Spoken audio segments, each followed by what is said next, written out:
Hi there guys, welcome back. This is Deepak Kumar, co-founder of Trader Choice. So இந்த வீடியோவில் என்ன பார்க்க போகிறோம்னு பார்த்தீங்கன்னா large cap, mid cap, small cap இதை பற்றி தான் பார்க்க போகிறோம். இந்த வீடியோ போடுறதுக்கான ரீசன் என்னென்னா, நிறைய பேர் பார்த்தீங்கன்னா இப்போ எலெக்ஷனுக்கு அப்புறமா மார்க்கெட் நல்லா மூவ் பண்ணணும் அப்படின்ற மாதிரி எதிர்பார்த்துட்டு இருந்தோம். இப்போ மார்க்கெட் பார்த்தீங்கன்னா அக்யூமுலேஷனில் இருக்குது. நல்லா புரிஞ்சுக்கணும், மார்க்கெட் அக்யூமுலேஷனில் இருக்குன்னா அக்யூமுலேட் பண்ணிக்கலாம். நம்மளும் என்ன பண்ணிக்கலாம், ஸ்டாக்ஸை வாங்கி வச்சுக்கலாம். அதனால் இது ஸ்டாக்ஸ் வாங்குறதுக்கான நல்ல டைம் தான். இது மட்டும் இல்லாமல் மார்க்கெட் நாளைக்கு கரெக்ஷன் வருதுன்னா கூட அந்த கரெக்ஷனை நம்ம என்ன பண்ணலாம்னா டவுன் ட்ரெண்டுன்னு பார்க்காம அதை என்ன பண்ணி வச்சுக்கோங்கன்னா எவ்வளோக்கு எவ்வளோ முடியுமோ வாங்கி வச்சுக்கலாம். இது ஒரு ரீசன். இது மட்டும் கிடையாது, நெக்ஸ்ட்டு மார்க்கெட் ஏறதுக்கான இன்னொரு ரீசன் இருக்குன்னா நம்மளுக்கு தெரியும் பட்ஜெட்டும் வரப்போகுது. இன்கேஸ் பட்ஜெட்லாம் வந்துச்சுன்னா நிறைய ஸ்டாக்ஸுக்கு நிறைய கம்பெனிஸ்க்கு என்ன பண்ணுவாங்க, அலோகேட் பண்ணுவாங்க, நிறைய செக்டார்ஸ்க்கு அலோகேட் பண்ணுவாங்க. அப்போ என்னன்னா மார்க்கெட்டில் நல்லா பூம் ஆகும். சரி, இப்போ இந்த பூம் ஆகிற டைமில் எலெக்ஷனும் முடிஞ்சிருச்சு, இதுக்கப்புறமா பட்ஜெட்டும் வரப்போகுது. இந்த பூம் ஆகிற டைமில் நம்ம எந்த கேப்பில் இன்வெஸ்ட்மெண்ட் பண்ணலாம்? லார்ஜில் இன்வெஸ்ட் பண்ணலாமா, மிடில் பண்ணலாமா, ஸ்மாலில் பண்ணலாமா, எப்படி பண்ணலாம் அப்படின்றது தான் நம்ம மேஜராக பார்க்க போகிறோம். ஃபஸ்ட்டு இந்த 3 கேப்னா என்னன்னு புரிஞ்சுக்கலாம். இந்த லார்ஜு, மிட்டு, ஸ்மால் சைடில் வச்சுட்டு ஃபஸ்ட்டு அந்த கேப்னு சொல்கிறாங்களே, கேப்போட மீனிங் என்னென்னா மார்க்கெட் கேபிட்டலைசேஷன் சொல்லுவாங்க. அதெல்லாம் ஒன்றும் கிடையாது, நம்பர் ஆஃப் அவுட்ஸ்டாண்டிங் ஷேர்ஸ், எவ்வளோ ஷேர்ஸ் இருக்கோ. ஃபார் எக்ஸாம்பிள் லெட்ஸ் சே ஒரு கம்பெனி வந்து 1,00,000 ஷேர்ஸ் வச்சுருக்காங்கன்னு வச்சுக்கோங்களேன். எதை இன்டூ பண்ணுறாங்க, கரண்ட் மார்க்கெட் ப்ரைஸ். அந்த கம்பெனி அந்த ஷேர் இப்போ எவ்வளோ ருப்பீஸில் இருக்குது அப்படின்னு பார்க்குறாங்க. 1,00,000 ஷேர்ஸ் இருக்குது, அந்த கம்பெனியோட ஷேர் ப்ரைஸ் எவ்வளோ இருக்குதுன்னு பார்த்தீங்கன்னா 10 ரூபாயில் இருக்குது. அப்போ இன்டூ பண்ணிங்கன்னா எவ்வளோ வரும் உங்களுக்கு? 10 லட்சம். இதை தான் வந்து என்ன சொல்கிறாங்கன்னா மார்க்கெட் கேப்புன்னு சொல்லுவாங்க. இதை தான் என்ன சொல்கிறாங்கன்னா மார்க்கெட் கேபிட்டலைசேஷன். என்னென்னா எவ்வளோ ஷேர்ஸ் இருக்கோ, அது 1 கோடியாக இருக்கலாம், 2 கோடி ஷேர்ஸாக இருக்கலாம், 3 கோடியாக இருக்கலாம். அந்த ஷேர்ஸ் இன்டூ ஷேர், அந்த கம்பெனியோட ப்ரைஸ் எவ்வளோ இருக்கோ ரெண்டுமே மல்டிப்ளை பண்ணிங்கன்னா இதுதான் வந்து கேபிட்டலைசேஷன், கேப்பாக வரும். இந்த கேப்பில் பார்த்தீங்கன்னா லார்ஜுன்னு இருக்குது. லார்ஜ்னா தெரியும், பெருசு, சின்னது. மிட்டுனா நடுவில் இருக்கிறது, அதுக்குமா ஸ்மால்னா சின்னது. சரி, பெருசுனா எவ்வளோ கேப் இருந்தால், எவ்வளோ கேபிட்டலைசேஷன் இருந்தால் அது பெருசுன்னு சொல்கிறாங்கன்னா, லார்ஜ் கேப்பில் பார்த்தீங்கன்னா 20,000 கோடி கிட்டத்தட்ட. அந்த ப்ளூ சிப் கம்பெனி ஸ்டாக்ஸ்ன்னு சொல்லுவாங்க, லார்ஜ் கேப்பில் இருக்கலாம் ப்ளூ சிப் ஸ்டாக்ஸ்ன்னு சொல்லுவாங்க. அது கிட்டத்தட்ட எவ்வளோ இருக்குன்னா அதோட கேபிட்டலைசேஷன் பார்த்தீங்கன்னா கிட்டத்தட்ட 20,000 கோடிக்கு மேலே இருக்கும். அப்போ 20,000 கோடிக்கு மேலே இருக்க ஒரு கம்பெனி, அதோட மார்க்கெட் கேப் வந்து 20,000 கோடிக்கு மேலே இருந்தால் அந்த கம்பெனி எல்லாமே என்ன சொல்லுவாங்கன்னா லார்ஜ் கேப் தான் சொல்லுவாங்க. லார்ஜ் கேப் நமக்கு தெரியும், ரிலையன்ஸ் இருக்குது, அந்த மாதிரி நிறைய ஸ்டாக்ஸ் இருக்குது. மிட் கேப் பார்த்தீங்கன்னா இது எவ்வளோ கோடி இருக்கும் பார்த்தீங்கன்னா 5,000 கோடியிலேருந்து 20,000 கோடி இருக்கும் இதோட மார்க்கெட் கேபிட்டலைசேஷன். நெக்ஸ்ட்டு நம்ம ஸ்மால் கேப் பார்க்கும்போது 5,000 கோடி கீழே இருக்கிறது எல்லாமே உங்களுக்கு மேஜராக என்ன சொல்லுவாங்கன்னா ஸ்மால் கேப் தான் சொல்லுவாங்க. நீங்கள் நார்மலாக வந்து இந்தியாவோட எல்லா ஸ்டாக்ஸும் எடுத்து பார்த்தீங்கன்னா 1 to 100 மேஜர் ஃபஸ்ட்டில் இருக்க கம்பெனிஸ் எல்லாமே லார்ஜ் கேப்பில் வரும். 101லேருந்து 250 வரைக்கும் எது சொல்லுவாங்க, மிட் கேப் சொல்லுவாங்க. 250லேருந்து எல்லாமே என்ன சொல்லுவாங்க, ஸ்மால் கேப் சொல்லுவாங்க. இது மட்டும் இல்லாமல் மைக்ரோ ஸ்மால் கேப் அப்படின்ற மாதிரி நிறைய விஷயங்கள் இருக்குது. சரி, இப்போ லார்ஜ் கேப் புரிஞ்சாச்சு, மிட் கேப் புரிஞ்சிச்சு, ஸ்மால் கேப் புரிஞ்சிச்சு. இது கேபிட்டலைசேஷன் வச்சு தான் பிரிக்கிறாங்க. இவங்களுக்கான ப்ளஸும் மைனஸும் என்னென்னு பார்த்துலாம். என்னென்னா ரிட்டர்ன் ஆன் இன்வெஸ்ட்மெண்ட் ஃபஸ்ட் நம்ம பார்க்கணும். இது லார்ஜ் கேப்பில் எவ்வளோ இன்வெஸ்ட்மெண்ட் தருது, மிடில் எவ்வளோ தருது, ஸ்மாலில் எவ்வளோ தருதுன்னு புரிஞ்சால் தான் நம்ம இன்வெஸ்ட் பண்ண முடியும். ரிட்டர்ன் ஆன் இன்வெஸ்ட்மெண்ட் பார்த்தீங்கன்னா லார்ஜ் கேப்பில் வந்து ஸ்டேபிளாக இருக்கும். ஸ்டேபிள்னா ஸ்டடியாக இருக்கும். ஏன் இதில் வந்து ஸ்டேபிளாகவும் ஸ்டடியாக இருக்குது அப்படின்னு பார்த்தீங்கன்னா, இதெல்லாமே பெரிய பெரிய கம்பெனிஸ் எடுத்திங்கன்னா இத்தனை வருஷமாக மார்க்கெட்டில் இருந்திருப்பாங்க, இத்தனை வருஷமாக உங்களுக்கு இருந்திருக்காங்க. அதனால் அவங்களுக்கு என்னென்னா அது மட்டும் இல்லாமல் அவங்களுக்கு வந்து அமௌண்ட்ஸ், அவங்க மார்க்கெட் கேப் பார்த்திங்கன்னா தெரியும், காசு வந்து அதிகமாக வச்சுருக்காங்க. அதனால் நாளைக்கு ஒரு ரிசெஷன் வருது, நாளைக்கு ஒரு அன்சர்டனிட்டி வருதுன்னா கூட இவங்கனால என்ன பண்ண முடியும், மேனேஜ் பண்ண முடியும். என்னால் எக்ஸ்பீரியன்ஸும் இருக்குது, அது மட்டும் கிடையாமல் இன்னொன்று பார்த்தீங்கன்னா காசும் இருக்குது. அதனால் ரிசெஷன் வந்தால் கூட இவங்களால என்ன பண்ண முடியும்னா தாக்கு பிடிக்க முடியும். யாருன்னா லார்ஜ் கேப். அதனால் ஸ்டெடியாக இருக்கும். இது வந்து first large cap. Mid cap பார்த்தீங்கன்னா ஓகே அப்படின்ற மாதிரி இருக்குது. என்னென்னா காசு இருக்குது, அதனால் என்ன பண்ணுவோன்னா ஓரளவுக்கு தாக்கு பிடிப்பாங்க அப்படின்ற மாதிரி நம்மளுக்கு மிட் கேப்பில் தெரியும். ஆனால் ஸ்மால் கேப் பார்த்தீங்கன்னா இந்த மாதிரி விஷயங்கள்லாம் வரும்போது, அன்சர்டனிட்டி வரும்போது பயங்கரமாக அடி வாங்குவாங்க. எதுலனால, எக்ஸ்பீரியன்ஸ்னாலையும், இன்னொன்று பார்த்தீங்கன்னா மணினாலையும். இப்போ நம்ம ஸ்மால் கேப்பில் எல்லாமே புது கம்பெனின்னு சொன்னோடனே எல்லாமே புது கம்பெனி அப்படின்றத கிடையாது. ஸ்மால் கேப்பில் பழைய கம்பெனியும் இருக்கும். மேஜராக நம்ம பார்க்குறது என்னென்னா காசு கம்மியாக இருக்கும். மார்க்கெட் கேப் வந்து 5,000 கோடி கீழே இருந்தால் ஸ்மால் கேப்புன்னு சொல்லுவாங்க. இப்போ நம்ம புரிஞ்சிருக்கணும்னு நினைக்கிறேன். அதனால் இப்போது ஃபார் எக்ஸாம்பிள் லெட்ஸ் சே நான் ஒரு சேஃப் இன்வெஸ்டர் அப்படின்னு நினச்சேன்னா சேஃபாக இருக்கணும். என் கணக்கு எல்லா நீங்கள் எதில் இன்வெஸ்ட் பண்ணாலும் ரிஸ்க் இருக்கும், அதை நல்லா புரிஞ்சுக்கணும். இருந்தாலும் எனக்கு ரிஸ்க் கம்மியாக இருக்கணும்னு நினச்சிங்கன்னா எல்லாரும் அட்வைஸ் பண்ணுறது என்னென்னு பார்த்தீங்கன்னா லார்ஜ் கேப்.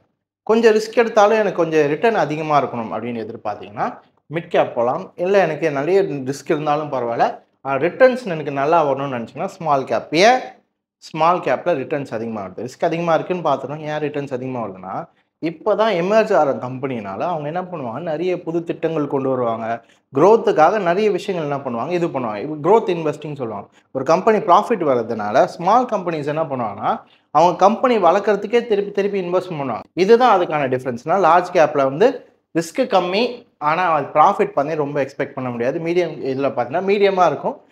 ஸ்மால் கேப்பில் பார்த்தீங்கன்னா ரிஸ்க்கும் அதிகம், ப்ராஃபிட்டும் அதிகம். அதை ரிட்டர்ன்ஸ் ஆன் இன்வெஸ்ட்மெண்ட் பார்த்துக்கலாம். ரிஸ்க் அதான் முன்னாடியே சொன்ன மாதிரி இதில் ஏற்கனவே ரெப்யூட்டட் கம்பெனினால ரொம்ப ரிஸ்க் எடுக்க மாட்டாங்க, ரொம்ப ரிஸ்க்கும் இருக்காது. மிட் கேப்பில் ஓரளவுக்கு இருக்கும், ஸ்மால் கேப்பு தான் நிறைய ரிஸ்க் இருக்கும். அதனால் நீங்கள் பார்த்து என்ட்ரி ஆகிறது நல்லது. நெக்ஸ்ட்டு நம்ம பார்க்கும்போது இப்போ நம்ம என்ன பண்ணிடலாம்னா மார்க்கெட்ஸோட மூவ்மெண்ட்ஸ் பார்த்தலாம். என்னென்னா எலெக்ஷனுக்கு அப்புறமா ஒருவரும் எவ்வளோ எவ்வளோ மூவ்மெண்ட்ஸ் கொடுத்துருக்கு அப்படின்ற மாதிரி பார்த்தலாம். அதே மாதிரி எல்லாரும் சொல்கிறது கரெக்டு தான், ரிஸ்க் அதிகமாக இருக்குது, இதில் ரிஸ்க் கம்மியாக இருக்குன்னு சொல்கிறதுலாம் கரெக்டு தான். எந்த அளவுக்கு அது மார்க்கெட் என்னென்னா புக்கை வச்சு படிக்கிறது, புக் தேரியாக சொல்கிறது வேறு, நம்ம மார்க்கெட்டில் லைவில் எப்படி நடந்திருக்கு. இப்போ இதில் ரிஸ்க் அதிகம் இருக்குன்னு சொல்கிறாங்க, ஸ்மால் கேப்பில் ரிஸ்க் அதிகம் இருக்குன்னு சொல்கிறாங்க. உண்மையாலே அதிகமாக தான் மார்க்கெட்டில் கீழே விழுந்திருக்கா அப்படின்றத நம்ம வச்சு நம்ம பார்க்கலாம். இப்போ நம்ம நிஃப்டி 100 எடுத்திருக்கோம். 100ல் பார்க்கலாம் எவ்வளோ மார்க்கெட். இப்போ ரீசெண்டாக பார்த்தீங்கன்னா எலெக்ஷன் அப்போ விழுந்துட்டு மார்க்கெட் திருப்பி என்ன ஆச்சுன்னா ரெக்கவரும் ஆயிடுச்சு. சரி, எவ்வளோ விழுந்திருக்கு, எவ்வளோ ரெக்கவர் ஆயிருக்கு அப்படின்ற மாதிரி பார்க்கலாம். இப்போ லட்சே நான் என்ன பண்ணுறேன்னா இந்த டாப்பில் இருந்து கீழே வரைக்கும் கொண்டு வரேன். எவ்வளோ விழுந்திருக்குன்னு பார்த்தீங்கன்னா 10.04 10% விழுந்திருக்கு. மார்க்கெட் என்ன இருக்குன்னா உங்களுக்கு 10% விழுந்திருக்கு. விழுந்ததுக்கு அப்புறமா மார்க்கெட் ஏறி இருக்கு. கரெக்டு தான். எவ்வளோ ஏறி இருக்குன்னு பார்த்தீங்கன்னா 12.6%. 10% கீழே விழுந்து ரெக்கவர் ஆயிடுச்சு. எவ்வளோனா 12.6%. இது வந்து நிஃப்டி 100 லார்ஜ் கேப். இது நெக்ஸ்ட் நம்ம மிட் கேப்பில் பார்க்கலாம். ரிஸ்க் அதிகமாக இருக்கா, அதே மாதிரி கொஞ்சம் அதிகமாக இருக்குன்னு சொல்லுவாங்க. ரிஸ்க் அதிகமாக இருக்கும், அதே மாதிரி ப்ராஃபிட் கொஞ்சம் அதிகமாக தரும்னு சொல்லுவாங்க. ஆமாம், உண்மையா அப்படின்ற மாதிரி பார்க்கலாம். நெக்ஸ்ட் நம்ம நிஃப்டி மிட் கேப் 100 பார்க்கும்போது பார்த்தீங்கன்னா தெரியும், மார்க்கெட் அதே மாதிரி மார்க்கெட் கீழே விழுந்திருக்கு, அதே மாதிரி ஏறவும் செஞ்சிருக்கு. எவ்வளோன்னு பார்க்கலாம். விழுந்தது தெரியும், அதில் 10% விழுந்துச்சு. இதில் பார்த்தீங்கன்னா 12%, ஒரு 2% எக்ஸ்ட்ரா விழுந்திருக்கு. இதில் மிட் கேப்பில் சரி விழுந்திருக்கு. ஏறினது எவ்வளோ பாருங்கள், கிட்டத்தட்ட 18%. அப்போது விழுந்தது கொஞ்சம் எக்ஸ்ட்ரா இருக்குது. ஆனால் ப்ராஃபிட் பார்த்தீங்கன்னா அதில் 12% கொடுத்துச்சு, இதில் வந்து 6% எக்ஸ்ட்ரா கொடுத்து உங்களுக்கு 18% இருக்குது. அப்போ கரெக்டு தான். என்னென்னா ப்ராஃபிட் நம்ம பார்க்கும்போது இதில் கொஞ்சம் அதிகமாக இருக்குது, அதே மாதிரி ரிஸ்க்கும் அதிகமாக இருக்குது. சரி, நெக்ஸ்ட்டு ஸ்மால் கேப் பார்த்தலாமா. ஸ்மால் கேப் பார்க்கும்போது சேம் விழுந்திருக்கு, ரெக்கவர் ஆயிருக்கு. சரி, எவ்வளோ விழுந்திருக்கு,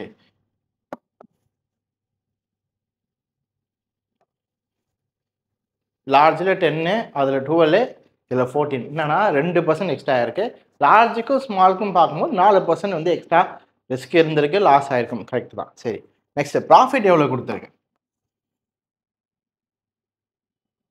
கிட்டத்தட்ட பார்த்தீங்கன்னா 22.98ன்றதுனால 23% கிட்ட என்ன இருக்குது, மார்க்கெட் வந்து ரெக்கவர் ஆயிருக்கு.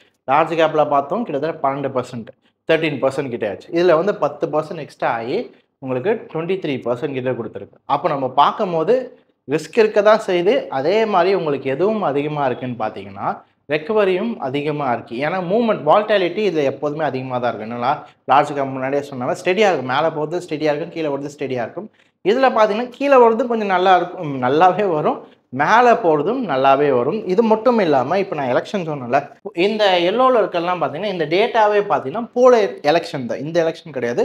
போன எலெக்ஷனில் மார்க்கெட் எப்படி பர்ஃபார்ம் பண்ணியிருக்கு, லார்ஜ் கேப்பும் சரி ஸ்மால் கேப்பும் சரி நிஃப்டியும் சரி. இல்லை நிஃப்டி 100 இல்லை, நிஃப்டி மட்டும்தான் இருக்குது, அதனால தான் எடுத்து வச்சுருக்கேன். சரி, இப்போ வந்து எல்லோவில் இருக்கிறதுலாம் பார்த்தீங்கன்னா ஒரு மாதத்தில் என்ன ஆயிருக்கு, ரெட்டில் இருக்கிறதுலாம் பார்த்தீங்கன்னா 6 மாதம் கழிச்சு என்ன ஆயிருக்கு அப்படின்னு பார்க்கலாம். இப்போ நிஃப்டி பார்த்தீங்கன்னா ஒரு மாதத்தில் கிட்டத்தட்ட உங்களுக்கு எவ்வளோ பர்சன்ட், 8% அந்த ரேஞ்ச் கிட்ட வருது. நீங்கள் 6 மாதம் கழிச்சு பார்த்தீங்கன்னா கூட 9% அப்படின்ற ரேஞ்ச் தான் வந்துருக்கு. மிட் கேப் பார்க்கும்போது ஒரு மாதத்தில் உங்களுக்கு கிட்டத்தட்ட 28% கிட்ட வந்துச்சு. 6 மாதத்தில் ப்ராஃபிட் எவ்வளோ பார்க்கும்போது 20%. இது வந்து இதில் நெக்ஸ்ட் நம்ம ஸ்மால் கேப்பில் பார்க்கும்போது பார்த்தீங்கன்னா தெரியும், ஒரே மாதத்தில் எவ்வளோ வந்திருக்குன்னா 32% கிட்ட வந்திருக்கு. 6 மாதம் கழித்து பார்க்கும்போது அதுவும் எங்கே வந்திருக்குன்னா 20%. அப்போது நிஃப்டிக்கும் ஸ்மால் கேப்புக்கும் கம்பேர் பண்ணும்போது இதில் தான் உங்களுக்கு என்ன பண்ண முடியுதுன்னா ரிட்டர்ன்ஸ் அதிகமாக எடுக்க முடியுது. ஃபஸ்ட்டு அதுக்கான ரீசன் நம்ம புரிஞ்சுக்கணும். முன்னாடி சொன்ன மாதிரி வால்டாலிட்டி அதிகமாக இருக்கும். அது மட்டும் இல்லாமல் எலெக்ஷனுக்கு அப்புறம் நிறைய நியூ திட்டங்கள்லாம் வந்து அனௌன்ஸ்மெண்ட் பண்ணுவாங்க. இப்போ பட்ஜெட்டும் பார்க்குறோம். நிறைய நியூ திட்டங்களை அனௌன்ஸ்மெண்ட் பண்ணும்போது அது யாருக்கு பெனிஃபிஷியலாக இருக்கும் பார்த்தீங்கன்னா, ஸ்மால் கேப் தான். வளர்கிற கம்பெனிக்கு தான் நிறைய விஷயங்கள் அவங்க அனௌன்ஸ்மெண்ட் பண்ணுவாங்க. அப்போது எலெக்ஷன் வருது, பட்ஜெட் வருதுன்னா அதுக்கப்புறமா நம்ம மேஜராக பார்க்க வேண்டிய விஷயங்கள் எதில் இருக்கும்?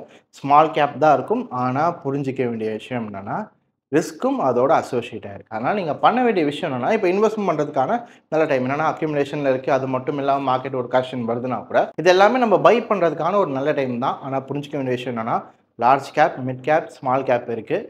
இது எல்லாமே என்ன பண்ணுங்க, டைவர்சிஃபை பண்ணி போடுங்க. என்னன்னா எல்லாத்தையும் ஒரே இதில் போடாமல் டைவர்சிஃபை பண்ணி போடுங்க. என்னன்னா எப்போதுமே வந்து லார்ஜ் கேப்பில் உங்களுக்கு தெரியும், ஸ்டேபிளாக இருக்கும் தெரியும். அதனால் என்ன பண்ணலாம், கொஞ்சம் நம்பிக்கையாக எக்ஸ்ட்ரா அமௌண்ட் ஒரு 50% அதில், மிட் கேப்பில் என்ன பண்ணலாம் ஒரு 30%, இதில் ஸ்மால் கேப்பில் என்ன பண்ணலாம் 20%. ஏன் 20 போட சொல்லணும்னா, லாஸும் அதிகமாக இருக்கும், ப்ராஃபிட்டும் அதிகமாக. ப்ராஃபிட் வந்தால் ஓகே தான், ஆனால் லாஸ் வந்தால் உங்களுக்கு 20% தான் லாஸ் இருக்கும் தவிர மேஜராக லாஸ் வரும். அதனால தான் டைவர்சிஃபை பண்ணி போடுங்க. அதுவும் எப்படின்னா, மேஜராக லார்ஜ் கேப்பில் போடுங்க, செகண்ட் மிட் கேப்பில் போடுங்க. அதுக்கப்புறமா என்ன பண்ணிக்கலாம்னா, நீங்கள் ஸ்மால் கேப்பில் போடுங்க. இப்போ நம்ம புரிஞ்சிக்க வேண்டிய விஷயம் என்னென்னா, இப்போ லார்ஜ் கேப்புன்னு சொல்லும் போது இதிலே வந்து நிறைய செக்டார் சேர்ந்து தான் வரும். இது மட்டுமே இல்லாமல் நீங்கள் தனித்தனி செக்டார்ஸும் இருக்குது. நிஃப்டி எடுத்திங்கன்னா நிஃப்டி ஐடி இருக்குது, ஆட்டோ இருக்குது, இந்த மாதிரி பேங்க் இருக்குது, இந்த மாதிரி தனித்தனி செக்டார்ஸும் இருக்குது.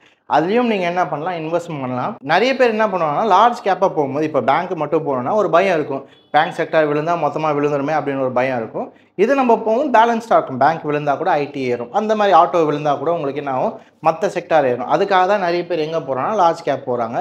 இன்கேஸ் உங்களுக்கு தெரியுது நீங்கள் நல்லா இன்வெஸ்ட் பண்ணி வச்சுருக்கீங்க அப்படின்னா, நீங்கள் என்ன பண்ணலாம், கொஞ்சம் ரிஸ்க் எடுத்தும் எதில் போகலான்னா தனி செக்டாரில் போகலாம். ஆனால் நான் அட்வைஸ் பண்ண மாட்டேன். ஏன்னா எல்லாரும் இப்போ தான் ஸ்டார்ட் பண்ணுறதுனால நம்மளோட மோட்டிவ் என்னவாக இருக்கணும்னா, எண்ட் ஆஃப் தி இதில் நம்ம ப்ராஃபிட்டில் இருக்கணும். இப்பயே நம்ம ப்ராஃபிட்டில் இருக்கணும், அதுக்கு ரிஸ்க் எடுக்க வேணாம். என்ன பண்ணிக்கோங்க, டைவர்சிஃபை பண்ணி வாரன் பஃபெட் சொன்ன மாதிரி எல்லா முட்டையும் என்ன பண்ணாதீங்க ஒரே மாஸ்கெட்டில் பாருங்கள், டைவர்சிஃபை பண்ணி போங்க. அப்போ தான் என்ன ஆகும்னா, நம்மளாலையும் ப்ராஃபிட்டில் இருக்க முடியும். என்னென்னா, ஒன்று ஏறினா கூட ஒன்று இறங்கும், ஒன்று இறங்குனா கூட ஒன்று ஏறும். அதனால் நல்லா மைண்டில் வச்சுக்க வேண்டியது என்னென்னா, large gap, mid gap, small gap, எல்லா கேப்பும் இருக்குது. நம்ம என்ன பண்ணணும்னா, அதை பிரித்து டைவர்சிஃபை பண்ணி இன்வெஸ்ட் பண்ணால் தான் நம்மளும் ஓரளவுக்கு சேஃபாக இருக்கும். அதுக்காக தான் இந்த வீடியோ எல்லாருக்கும் புரிஞ்சுக்கணும்னு நினைக்கிறேன். ஏன்னா நிறைய பேர் வந்து புக்கில் சொல்கிறதுக்கும் வாயில் சொல்கிறதுக்கும் அதை நேரில் காமிச்சா தான் உண்மையான அதை எஃபெக்ட் தெரியும். அதனால தான் நான் உங்களுக்கு நேரில் காமிச்சிருக்கேன். என்னென்னா, லார்ஜ் கேப் எவ்வளோ லாஸ் ஆகுது, எவ்வளோ ப்ராஃபிட் கொடுக்குது, அதே மாதிரி ஸ்மால் கேப் வந்து உண்மையாலே அதிகமாக லாஸ் ஆகுதா, அதிகமாக ப்ராஃபிட் வருதா நேர்லேயும் பார்த்துருக்கீங்க. அதனால் இதுக்கப்புறமா நீங்கள் என்ன பண்ணலாம், உங்கள் ஃபினான்ஷியல் அட்வைஸரோ நீங்கள் சொந்த அனலைசிஸ் பண்ணி